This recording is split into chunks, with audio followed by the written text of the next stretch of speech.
What's up, beautiful jellyfish? It's Tracy. Thank you so much for taking a little bit of time out of your day to hang out with me. I really appreciate it. This is the first video in a new series on my channel called Tea Time with Tracy, where I interview someone in the magic community, and I am so excited. I really hope you guys enjoyed this video, and let's hop into it. Alright, hello everyone. I am super excited to be filming this video, and I wanted to introduce our first guest on my new video, Tea Time with Tracy. This is Allie, aka Meebo, aka I feel like you have so many different names that you go by. Tell everyone a little bit about yourself to start us off. Yeah, it's great to be on here. Thank you for having me. My name is Allie or Meebo, can go by either one. I recently graduated from a master's program in school counseling. I am a Twitch partner, so mostly just streaming most of my days, and I am part of the Rivals League for Magic. Very cool, very cool. So my first question that I wanted to ask you, Allie, is how did you get started playing Magic? Not just competitive Magic, but like, what was the first set? What was the thing that really got you into the game? Yeah, I actually originally played Yu-Gi-Oh! Just with my brother and my mom, and someone I was dating in high school was like, hey, if you like Yu-Gi-Oh! Like, you should try Magic, and I was like super against it at first, and then he bought us both Commander decks at the time, so we played Commander against each other, and I really liked it. So that was when the second Commander set came out, so it's been about like 8-9 years or something.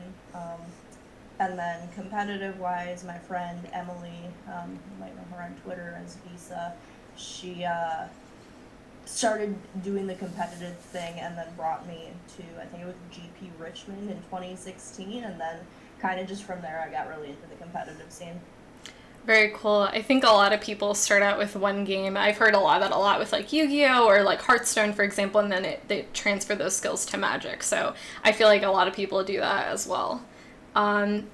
My next question, which I thought was a really cool question to ask, is what is your proudest Magic accomplishment? Because I think some people could say, you got into this top 8, that must be your proudest accomplishment, but what's something you're just so incredibly proud of? I think it was a top 8 event, but it was just recently, when the Channel Fireball was running Magic Fest online. I top eighted one of them with Rakdos Sacrifice and Standard, and to me that was one of like the most meaningful tournaments to me, because that was the first top 8 I had, not as a team event, and it was just something I kind of did on my own. I've had like other finishes on my own, but never a top 8 before, so that really kind of meant something else to me. Not that like there was anything wrong top 8ing a team event, but it was just like another accomplishment that was just like, I did this. This was completely me. And I think it's funny you say that, because I feel like a lot of people have said that, where it's like, oh, you top 8 at a team event, like, you just got carried or whatever. And it's like, that's still a huge, incredible accomplishment. So it's been really cool to see your progress and your growth as you continue to place more in events. So my third question is, if you could give a piece of advice to a woman who wanted to start playing Magic, whether it would be competitively or casually, what's something you would tell them?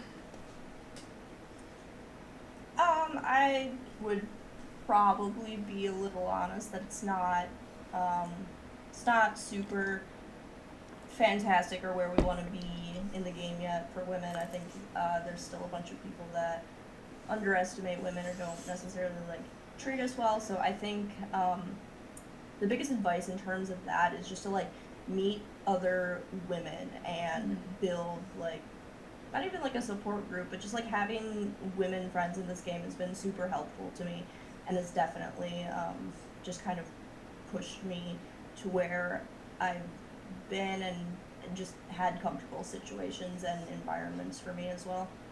It's very good advice. I like that a lot. This is a question that I feel like a lot of people feel very differently on, so I'm really interested to hear your take.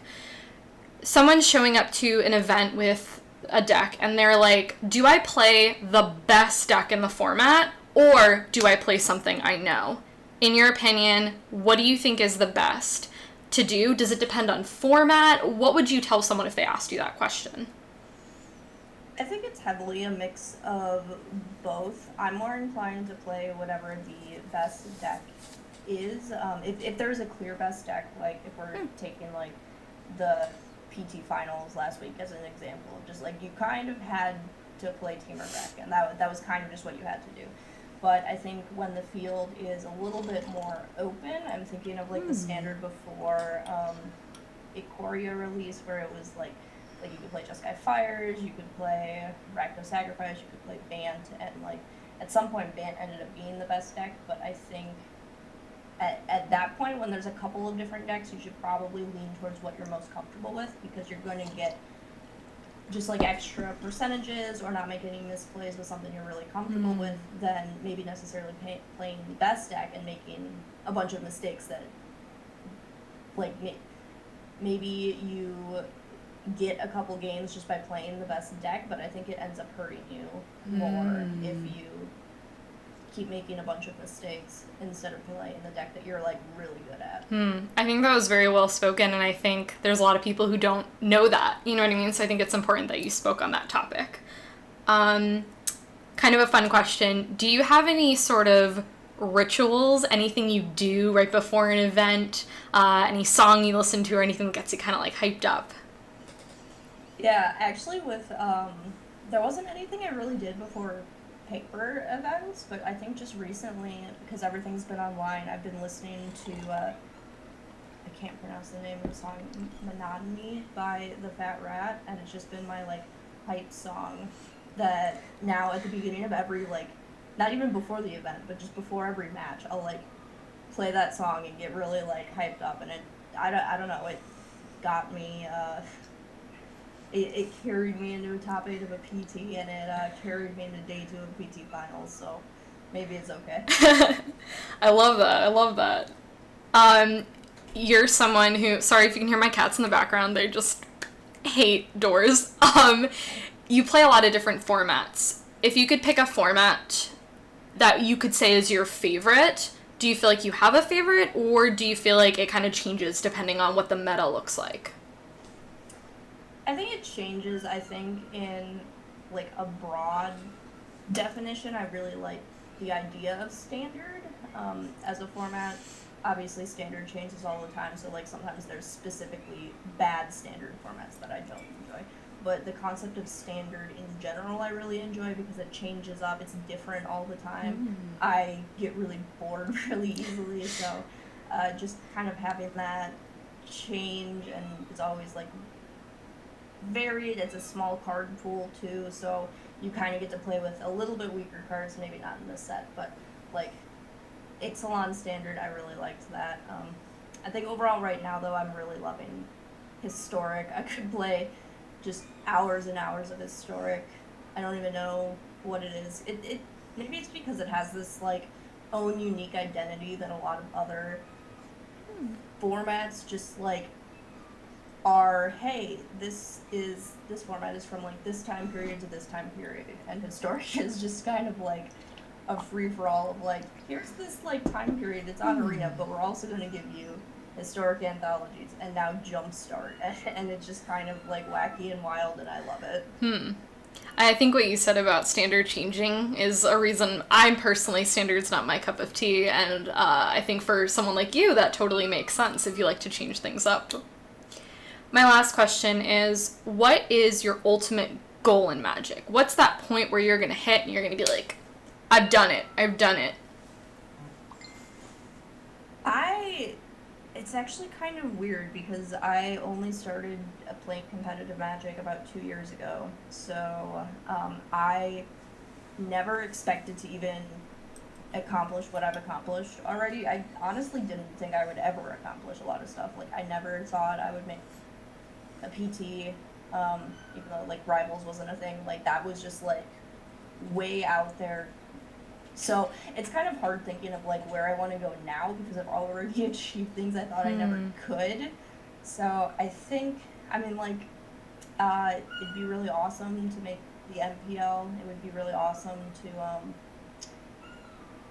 I don't know, just like make this a feasible career for more than just a handful of years. Like if I can even just like keep this streaming thing going or make a name for myself where this is just what I can do with my life, that would be a goal of mine, yeah. That was a very good answer. Allie, thank you so much for being featured on my channel, taking time out of your day to hang out. A bunch of Allie's information will be listed in the down bar below, so definitely check her out if you're not already. Her tweets are pretty fire, so the magic and the non-magic related ones. So Allie, thank you so much for being here, and I'll catch you guys in my next video.